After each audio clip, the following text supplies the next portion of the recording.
Və Məhərrəm ayı ərəfəsindəyik, paklardan deyirlər yapışın, pakların başında Əhl-i Beyt yanır və İmam Hüseyin əleyhissalam da gəlib bizi kəsrətdən vəhdətə aparsın, Məhərrəmə belə yanaşın.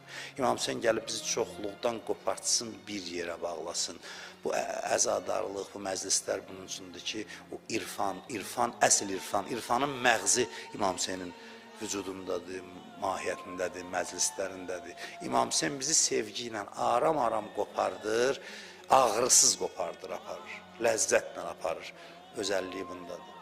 Öz məzlumiyyəti ilə, müsibəti ilə gəlir, qəlblərimizi adət elədiyimiz şeylərdən qopardır və vəhdət halında məclisdə biz yaşayırıq. O dadı hələ ora köç eləməmiş, böyüklərin halından bizə də dadızdırır. İmam Hüseynin böyük xidmətlərindən biri budur. Xidmətləri çoxdur, saymaqla qutarmaz. Biri də budur ki, kəsrət içində boğulan adamlara vəhdətin dadını daddırır. O birə bağlayır, o birə başqa şeylərdən qopardır. Kərbəlası da belədir, Məhərrəmi də belədir, bütün məclisləri də belədir. Çox sağ olun diqqətinizə görə.